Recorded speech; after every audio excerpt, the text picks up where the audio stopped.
मैं imaginary love story और ये सनशाइन का पार्ट 3 है। चलिए स्टोरी को शुरू करते हैं। जियांग चंग जो बैंकिंग को फ़ोन करके बोलता है कि आप ये जिस नंबर पे आप जो कॉन्टैक्ट में था आप पहले थे, तो बैंकिंग ने हाँ हम बोलो क्या हुआ है।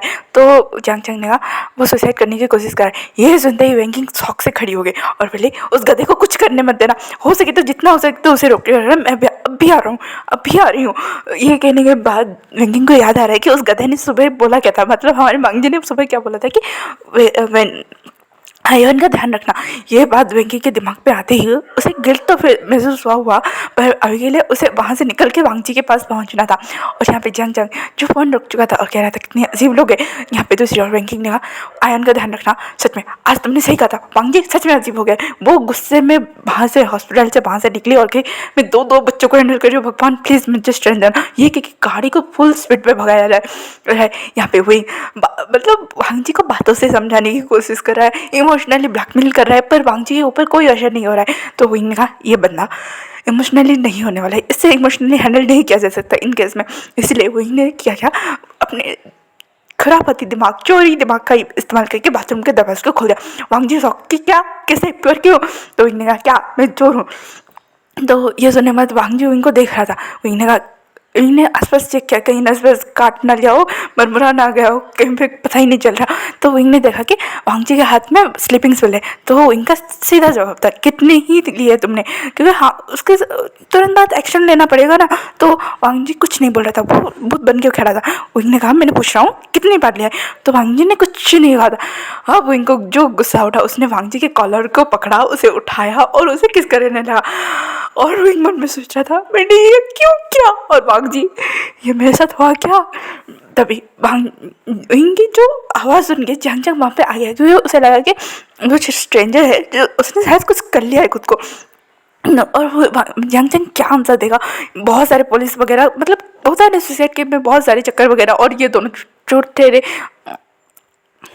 बिना बात के मर्डर केस ना फंस जाए ये लोग। इसलिए वो जंग जंग जब आता है तो वो देख के सब उसका भाई उस स्ट्रेंजर को किस कर रहा है। वो भांगजी बुद्ध बन गया था, उन्हें तुरंत छोड़ दिया। उसके बाद था कितने, तो भांगजी ने कहा क्या, तो उन्हें कहा कितने स्लीपिंग स्पिल लिए। तभी भांगजी ने कहा किया ही नहीं। तो वहीं ने गहरी सांस ली, उससे बाहर निकाला, उस बाथरूम से लाया, उसे बेड पे बिठा दिया। और विंग ने पूछा कोई आ रहा है इस गधे के पास, इस बेवकूफ़ लड़के के पास। तभी जंग जंग ने सिर्फ एक गहरी सांस ली और कहा वही ये क्या था। तो वही ने कहा क्या क्या ये बात नहीं सुन रहा था मेरा। तो जंग जंग ने सीधा एक्शन। तो एक ने कहा मुझे एक्शन के बारे में अभी नहीं जानना है, कोई आ रहा है। तो जंग जंग ने हाँ शायद इसकी दोस्त बहन या फिर इसकी गर्लफ्रेंड है वो आ रही होगी। और यहाँ पे वांगजी सिर्फ वहाँ पे बुद्ध बन के बैठा होता, क्योंकि उस किस के बाद वो एक डॉल बन चुका था। उसे बस जब खींच के लाया उसके बाद उसके मुँह से और कुछ नहीं निकला। बहुत शॉकिंगली विंग को देखे जा रहा था, सिर्फ देखे जा रहा था। तभी विंग शायद घर पे पहुँच गई थी, उसने धड़ाक से दरवाजा खोला और कहा कहाँ है वो गधा। उसके बाद वांगजी को जैसे भूत बन के मतलब बैठा देखा। तो वेंकिंग ने पहले वांगजी को अच्छा खासा चेक किया और कहा क्या इसने कुछ खा लिया है, पी लिया है। तो वेंकिंग ने कहा कुछ नहीं बस सही टाइम में बच गया। तो जंग ने कहा वो आई एम सॉरी। तो वेंकिंग ने कहा आप सॉरी क्यों बोल रहे हो, मुझे उल्टा थैंक यू बोलना चाहिए, आपकी वजह से ये गधा जिंदा है, इस उल्टे के पट्टे को मैं क्या करूँ, हे भगवान। तो जंग ने कहा आई एम सॉरी पर आपका बॉयफ्रेंड अब ठीक है। तो ये सुनने के बाद वेंकिंग ने कहा वेट मिनट फटा तुमने क्या कहा, इसे मेरा बॉयफ्रेंड, नहीं इतने भी बुरे दिन नहीं है। तो वही ने हाँ मैं तभी सोचू इतनी प्यारी लड़की की इससे स्टूपिड बॉयफ्रेंड हो ही नहीं सकता। तो वेंकिंग ने कहा वैसे आप दोनों कौन। यह सुनने के बाद ये दोनों चुप। तो वही ने कहा मैं वही शान जंग जंग ने कहा और मैं इसका भाई जंग जंग। तो वेंकिंग ने हाँ आप दोनों विंग है और ये मतलब जंग जंग आप है, पर आप दोनों वांगजी के क्या लगते। तो वही ने कहा ओ इसका नाम वांगजी है। तो वेंकिंग ने आप दोनों को इसका नाम नहीं पता है और आप उसके घर में क्या करें। तो जंग जंग आगे आते बोलते हैं मैम आई एम सॉरी हम दोनों चोर है। ये सुनते बाद वेंकिंग भी लाइक क्या। तब जंग जंग ने हम चोरी के इरादे से यहाँ पे नहीं गए थे। तो इन्हें मैंने तो पहले ही इसे लूट लिया, देखो वहाँ पे उसके पर्स, घड़ी और उसके ब्रेसलेट और वो क्या है, हाँ उसका चेन वहीं पे होगा। रास्ते में लूटने वाला था, पर बेचारी की हालत देख के मुझे लगा नहीं नहीं, इसे लूटने नहीं, इसे मदद की ज़रूरत है। तो इनके एक बार वांग जी को दिखते हैं, उस साइड पर चीज़ों को दिखती है और फिर विंग को दिखती है, और तभी जाके प्लीज़ मैम कंप्लेन मत कीजिएगा। तो विंग ने गहरे साथ लिया और कहा बिल्कुल नहीं करूँगा, आज तो आपके भाई की वजह से मेरी इस गधे दोस्त की जान बची है, मैं कंप्लेन नहीं करने वाला हूँ। तो विंग ने कहा क्या मैं इन्हें होश में लाऊं? तो वेंकी ने कहा हाँ वैसे वांग जी को देख के चीख रही थी। तो जैंगचैंग ने कहा तुमने उसे किसी किया था या फिर और कुछ किया? तो वेंकी ने कहा अरे अरे कुछ नहीं किया था, मैंने सिर्फ मेरा फर्स्ट किस उसे दे दिया था। तो जैंगचैंग ने कहा वही ये सब बात नहीं है, तुमने सच में उसे कुछ नहीं खिलाया ना? तो वही ने कहा मैं पागल दिखता हूँ क्या? तो वही ने कहा ये ऐसा क्यों है? तभी वही ने कहा आप ज़रा साइड हटेंगे? ये सुनने के बाद बैंकिंग थोड़ा साइड हट जाती है। वही वांग जी के पास उसके आंखों में आंखें डालता है, उसके बाद वो कहता है तुम ठीक हो? तो वांग जी जो इनको देखे जा रहा था उसने अपने सर हाँ में हिलाया। तो विंकी ने कहा कि इसने हिप्नोटाइज कर दिया। तो जैंग ने कहा नहीं नहीं, वो एक्चुअली जैंग जब अपनी बातें पूरी करता तभी विंग ने दोबारा से वांग जी को किस कर दिया, और इस बार सच में वांग जी अपने होश में आ चुका था। उसने कहा ये क्या कर रहे हो तुम? तो इन्होंने कहा हाँ तुम होश में आ गए मैम, आपके दोस्त आप हैंडल कर सकते हैं, मैं जाता हूँ। ये कहने बाद वेंकी को वो दोनों शौक में छोड़ के जियांगचैंग भी थोड़ा शौक में था, पर हाँ पहले वो देख चुका है तो इतना झटका उसे नहीं लगा। तो जियांगचैंग और विंग वहाँ से निकल चुके थे और यहाँ पे वेंकी बस वांग जी को देख रही थी और कह रही एक कस के लगाने के बाद बोली पागल पागल हो गए क्या तुम? पागल हो? मैंने क्या दो चार शब्द क्या बोल दिए तुमने? सच में ऐसा करने निकले थे? तुम्हारे जाने के बाद क्या आयन क्या अनाथ की तरह बढ़ता और क्या कहता कि मैं अपने अंकल के साथ रहता और अंकल ने अचानक से सुसाइड कर दिया। उसे दुनिया वाले कितने कुछ सुनाते, तो मेरी आइडिया भी है वांग और तुम पागल हो क्या? वैंकिंग का 1 घंटे का लेक्चर चल रहा था, पर वांग जी सच में वैंग के ख्यालों में कहीं पे गुम था। पर हाँ वैंकिंग के इतने लेक्चर देने के बाद वांग जी को ये बात समझ में आ गई कि पैसा ही सब कुछ नहीं है, आयन के लिए उसे वहाँ पे रहना बहुत ज़्यादा ज़रूरी है। ये बात जब उसे हिट की और वैंकिंग रोने लगी तो वैंकी ने वैंकिंग को पानी वानी पिलाया, उसे शांत बांध किया। उसके बाद कहा आई एम सॉरी। ये कहने के बाद वैंकिंग ने कहा चलो वैसे वांग जी इस कंडीशन में पूछना तो नहीं चाहिए, वैसे वो किस अच्छा था क्या? ये सुनने के बाद वांग जी पूरे सर से लेके पाँव तक रेड, क्योंकि अब उसे रियलाइजेशन हुआ कि उस स्ट्रेंजर बॉय ने उसके साथ क्या किया। उसके बाद वांग जी को थोड़ा थोड़ा याद आया कि हाँ वो एक चोर है, वो रास्ते में मुझे लूटने आया था और मेरी जान बचा के चला गया। वांग जी बस उनके बारे में थोड़ा इतना ही और कुछ नहीं। तो वांग जी ने इसे कुछ नहीं कहा। उसके बाद 15 मिनट बाद उसने कहा आयन कैसा है? तो बच्चे ने कहा ओ शिट मुझे जाना होगा क्योंकि मैं उसे अकेला छोड़ के आ गया। बोलते ही अगर मेरे बारे में पूछेगा वांग जी अपना ध्यान रखना और फिर से कोई ऐसी हुलझुल हरकत मत करना वरना मुझसे बुरा कोई नहीं होगा। ये कह के वैंकिंग वहाँ से निकल चुकी थी। यहाँ पे दूसरी ओर जियांगचैंग घूरे जा रहा था बस विंग को, मतलब वो देखे जा रहा था। तो विंग ने कहा क्या?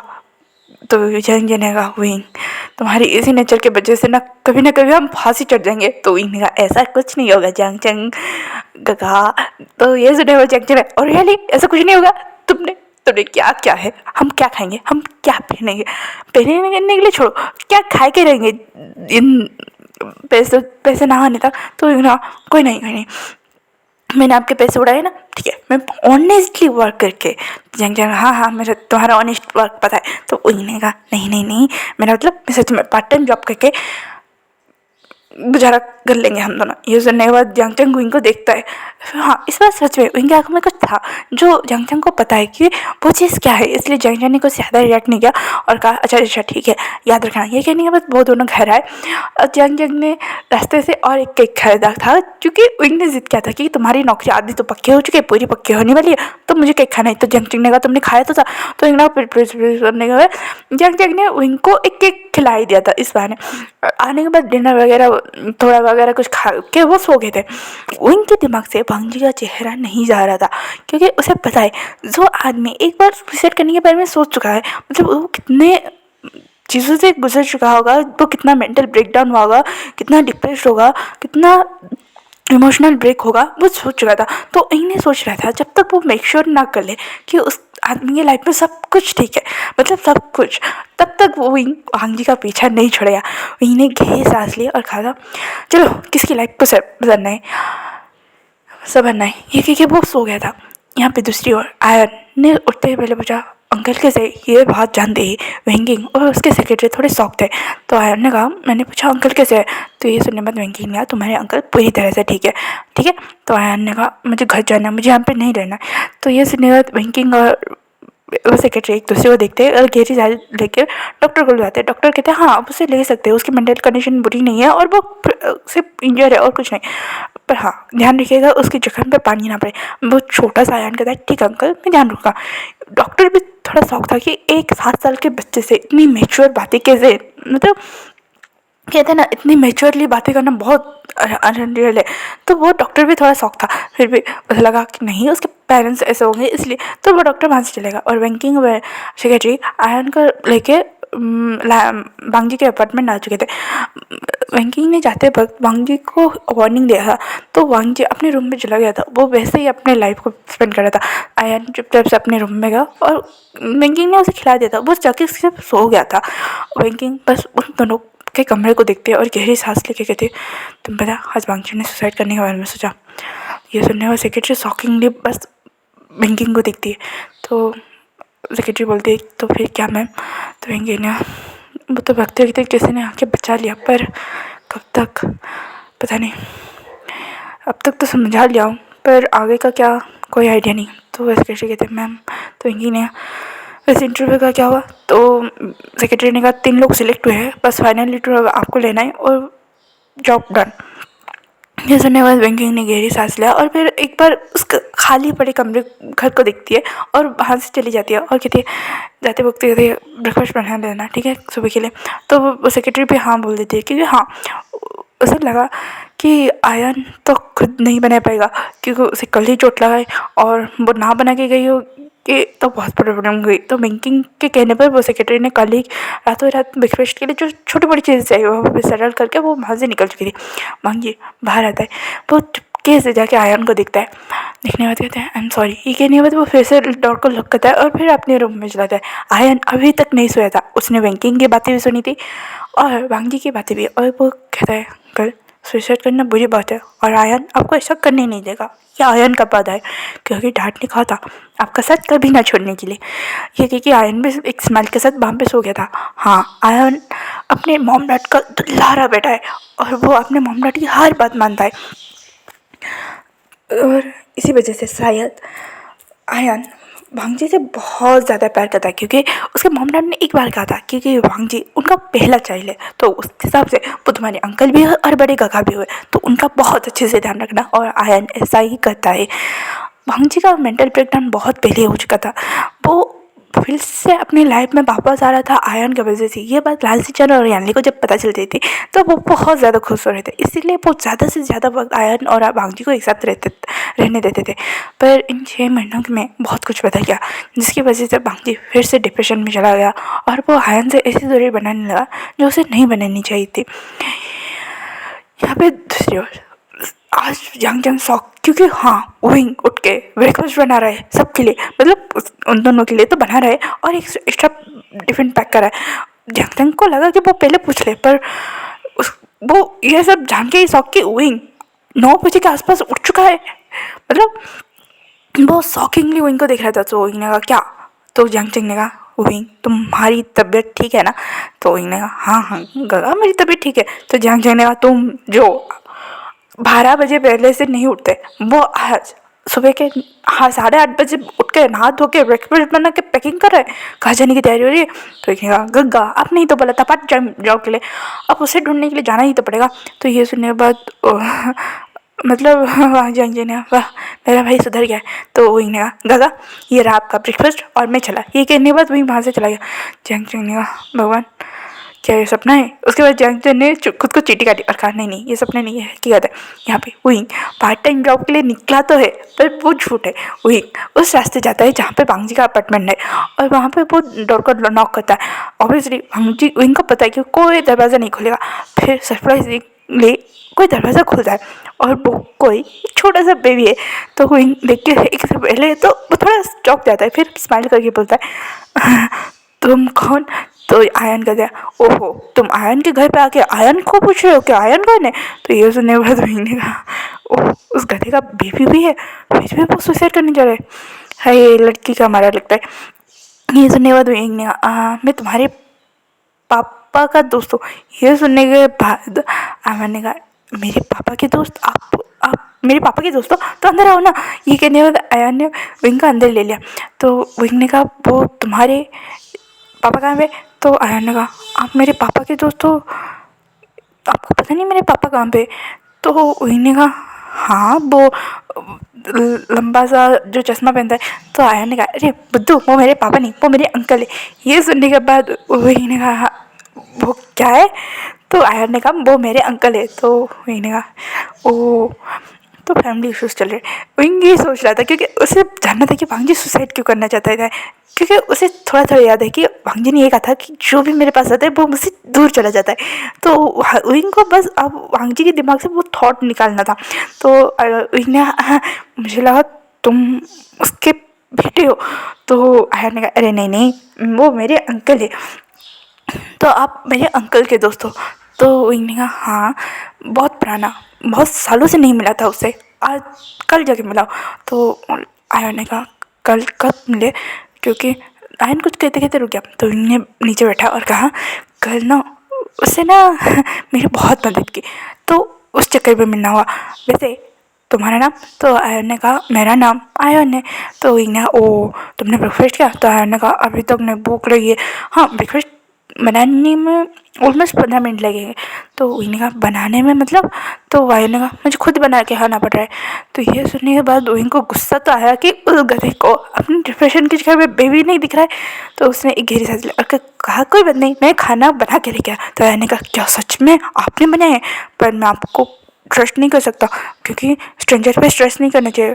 तो विंग स्माइल करते रहा और कहा अभी तो मैंने बोला मैं तुम्हारे अंकल का दोस्त हूँ और तुम अंदर भी आने देने लगे, तो आप क्या हुआ? तो आयन ने कहा फिर क्या, आप मुझे नशे वैसे खिला के सुला दोगे और फिर घर के सारी चीज़ें ले लोगे? तो वही ने कहा भाई यही काम तो मैं करता हूँ पर अभी के लिए नहीं। तो इनने स्माइल किया और नहीं कहा नहीं नहीं नहीं मैं ऐसा कुछ नहीं करने वाला। तो आयन ने एक स्माइल किया। उसके बाद विंग ने नोटिस किया कि आयन के पैर में चोट लगा है। तो विंग ने कहा तुम्हारे पैरों को क्या हुआ? तो आयन ने कहा कल ना आयन के ऊपर गर्म पैन गिर गया था, पता बहुत दर्द हो रहा अभी भी हो रहा है पर कोई नहीं मैनेज हो गया। तो ये सुनने के बाद विंग को जो चोंक उठा कि भाई ये डिप्रेशन में ये आदमी इतना डिप्रेस हो चुका है, उसके मेंटल ब्रेकडाउन इतने बुरे हैं क्या कि वो एक बच्चे का ध्यान नहीं रख सकता है। उन्होंने गहरी सांस लिया और आयन को अपनी गोदी में उठा लिया। Ion shock. हाँ आयन थोड़ा इंट्रोवर्ट हो चुका है अपने अंकल के चलते, पर हाँ उसे कोई पैम्पर करे वो देख के उसे झटका तो लगता ही है क्योंकि उसे लगता है कि खुद का ख्याल खुद ही रखना पड़ता है। पर उन्होंने जब रखा तो उन्होंने आयन को प्यार से जो गले लगा के उसे कैरी किया तो उसे कहते हैं ना एक फैमिली वाली जो प्यार होता है वो उसे महसूस हुआ। तो आयन ने कहा क्या क्या मैं आपको? तो वही ने कहा तुम मुझे अंकल बुला सकते हो या फिर गगा कुछ भी। तो ये सुनने के बाद आयन ने कहा गगा क्या आप यहाँ पे रहोगे? तो वही बस आयन को देखता है कि उस समय से उसे पता चल रहा है कि आयन के साथ क्या क्या हो रहा होगा कि वो इस चीज़ से एक बार गुजर चुका है। तो इनका पहले ब्रेकफास्ट कर ये करने के बाद वही किचन से जाता है, प्लेट्स वगैरह को ढूंढता है और ब्रेकफास्ट जो लाया था उसे देता है। आयन बहुत अच्छे से उस ब्रेकफास्ट को एंजॉय करता है और कहता है वैसे घर थोड़ा गंदा है ना। तो इन्हें कहा तो क्या मैं साफ कर दूँ? तो आयन ने कहा नहीं नहीं वो मुझे आपको पहले ना सॉरी बोलना चाहिए था कि घर गंदे हैं।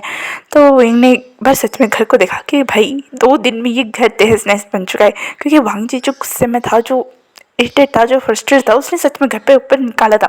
रात शाम वो रैंकिंग जब आई थी वो सिचुएशन थोड़ा awkward था और उसके बाद जब वो रात में आई उसने ज़्यादा ध्यान नहीं दिया था, बस आयन को सुला के वो चली गए थे। तो इन्हें कहा कोई बात नहीं तुम फ्रेश हो जाओ। तो आयन ने कहा मुझे फ्रेश तो होना है, पर उसके बाद उसने अपने पैरों को देखा। तो इन्हें कहा क्या मैं हेल्प करूँ आयन की? तो आयन ने कहा क्या आप करोगे? तो इन्हें हाँ हाँ खुशी से। ये कहने के बाद वो आयन को लेके वॉशरूम चला जाता है और आयन को अच्छे से मतलब उसके घाव को प्रोटेक्ट करके उसे नहलाता है। आने के बाद उसे कपड़े वगैरह आयन खुद पहन लेता है। वही बाहर आने के बाद उसने सच में देखा, जब आयरन कपड़े वगैरह पहन रहा था, उसने लिविंग एरिया और जो एरिया बहुत ज़्यादा गंदा था उसने वो सारी चीज़ों को क्लियर किया। उसके बाद उसने गहरी सांस लिया और देखा कि आयन अपने कपड़े चेंज करने के बाद वो अपने डेली रूटीन करने के बाद वो पढ़ने बैठ चुका है। वही ना क्या इंटेलिजेंट है। उसके बाद वही सारे रूम को क्लीन वगैरह कर चुका था। वो खाने वगैरह के बारे में जब देखता है वो तो फ्रिज एम्प्टी होता है। उसने गहरी सांस लिया और कहा इसका कुछ करना पड़ेगा, पहले उस गधे को उठा तो लूँ। ये कहने के बाद वही मतलब 2-3 बार बांग जी के कमरे को नॉक करता है, वहाँ से कोई रिस्पॉन्स नहीं आता है। फिर वही उस दरवाजे को अपनी ट्रिक से खोल देता है। बांग जी को सोया दिखता है। वो बांग जी शर्टलेस सोया था, अपने ऊपर कुछ ओढ़े नहीं था, सिर्फ पैंट वगैरह पहन के सो गया था। वही कहा क्या बंदा है, इस बंदे को डिप्रेशन है। इतनी अच्छी हॉट खासी बॉडी पाई है, सेक्सी बॉडी पाई, फिर इसे डिप्रेशन है। हाय हाय क्या जमाना आ गया। ये कह हुई ने गहरी सांस ली और फिर भांजी के कमरे को उसने कल नोटिस नहीं किया था, पर आज जब उसने नोटिस किया भाई इतनी गंदी थी उसके कमरे, तो इन्हें गहरी सांस लिया और भांजी के कमरे को भांजी को बिना डिस्टर्ब किया उसने साफ कर दिया था। तो आज का पार्ट यहीं पर खत्म होता है, फिर मिलेंगे कल के पार्ट में। Thank you for watching. Comment करो, लाइक करो, शेयर करो and enjoy the story. Thanks for watching. Bye bye cuties and स्वीटीज।